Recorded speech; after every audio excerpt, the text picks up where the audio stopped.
പറവൂർ നഗരസഭയുടെ മഴക്കാല പൂർവ്വ ശുചീകരണ പ്രവർത്തനങ്ങളുടെ ഭാഗമായി കച്ചേരി മൈതാനത്ത് സംഘടിപ്പിച്ച ശുചീകരണ പ്രവർത്തനങ്ങളുടെ നഗരസഭാതല ക്യാമ്പയിൻ നഗരസഭാ ചെയർപേഴ്സൺ ബീന ശശിധരൻ ഉദ്ഘാടനം ചെയ്തു. Vice chairman എം.ജെ. രാജു അധ്യക്ഷത വഹിച്ചു. കൗൺസിലർമാരുടെ നേതൃത്വത്തിൽ വാർഡുകളിൽ ശുചീകരണ പ്രവർത്തനങ്ങൾ നടത്തുന്നതാണ്.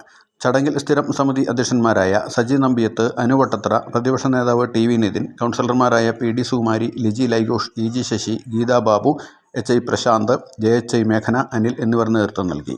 ഇതുമായി ബന്ധപ്പെട്ട് നടത്തുന്ന പ്രവർത്തനങ്ങളെക്കുറിച്ച് നഗരസഭാ ചെയർപേഴ്സൺ വിശദീകരിച്ചു. ശുചീകരണത്തിൻ്റെ ഭാഗമായി നമ്മുടെ ഏപ്രിൽ മാസത്തിലെ ഷെഡ്യൂള് ഹെൽത്ത് വിഭാഗവും ഹെൽത്ത് കമ്മിറ്റിയും തീരുമാനിച്ചിട്ടുണ്ട്. അതനുസരിച്ച് ഷെഡ്യൂൾ ഇട്ടിട്ടുണ്ടായിരുന്നു. വാർഡുകളിലെ കാനകളും റോഡുകളും എല്ലാം ക്ലീൻ ചെയ്യുകയും ഒക്കെ തുടങ്ങിയിട്ടുണ്ടായിരുന്നു.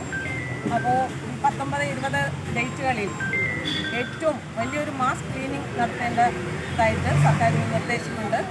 നമുക്ക് അറിയാം, പകർച്ചവ്യാധികൾ പകർന്നു പിടിക്കാനുള്ള സാഹചര്യം ഏറ്റവും കൂടുതലായുള്ള ഒരു സമയം കൂടിയാണ് മഴക്കാലം. അപ്പോൾ അതിൻ്റെ അടിസ്ഥാനത്തിൽ ഇതിനെല്ലാം പ്രതിവിധിയായിക്കൊണ്ട് നമ്മൾ ഇത് ശക്തമായി മഴക്കാല പൂർവ്വ ശുചീകരണം ശക്തമായി പോകണം. അതേപോലെ തന്നെ സ്കൂളുകളിലെ കാടുകൾ വെട്ടുകയും പിന്നെ വാട്ടർ ടാങ്കുകൾ ക്ലീൻ ചെയ്യുകയും എല്ലാം ചെയ്തുകൊണ്ടിരിക്കുകയാണ്. അതേപോലെ അംഗൻവാടികളിലെ വാട്ടർ ടാങ്കുകളെല്ലാം ക്ലീൻ ചെയ്ത് കഴിഞ്ഞു.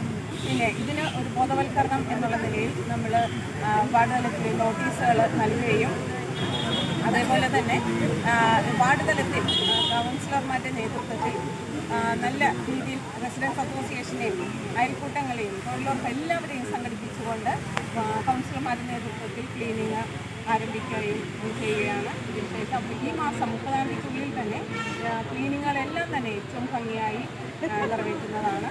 അതിന് ഹെൽത്ത് വിഭാഗവും ഞങ്ങൾ എല്ലാ കൗൺസിലർമാരും അതിന് ഒത്തൊരുമിച്ചുകൊണ്ട് എല്ലാവരും സഹായ സഹകരണത്തോടുകൂടി ഏറ്റവും ഭംഗിയായി നിറവേറ്റുന്നു. ഇപ്പോൾ നിങ്ങൾ കണ്ടത് ഗോശ്രീ ന്യൂസുകൾ. ഈ ചാനൽ ഷെയർ ചെയ്യുക, സബ്സ്ക്രൈബ് ചെയ്യാൻ മറക്കരുത്. ഞങ്ങളുടെ ന്യൂസുകൾ എപ്പോഴും യൂട്യൂബിൽ വരുന്നുണ്ട്. പുതിയ പ്രാദേശിക വാർത്തകളുടെ നോട്ടിഫിക്കേഷന് വേണ്ടി ഇതിൽ ബെൽ ഐക്കൺ ക്ലിക്ക് ചെയ്യുക. ഞങ്ങളുടെ ചാനൽ പ്രമോട്ട് ചെയ്യുക.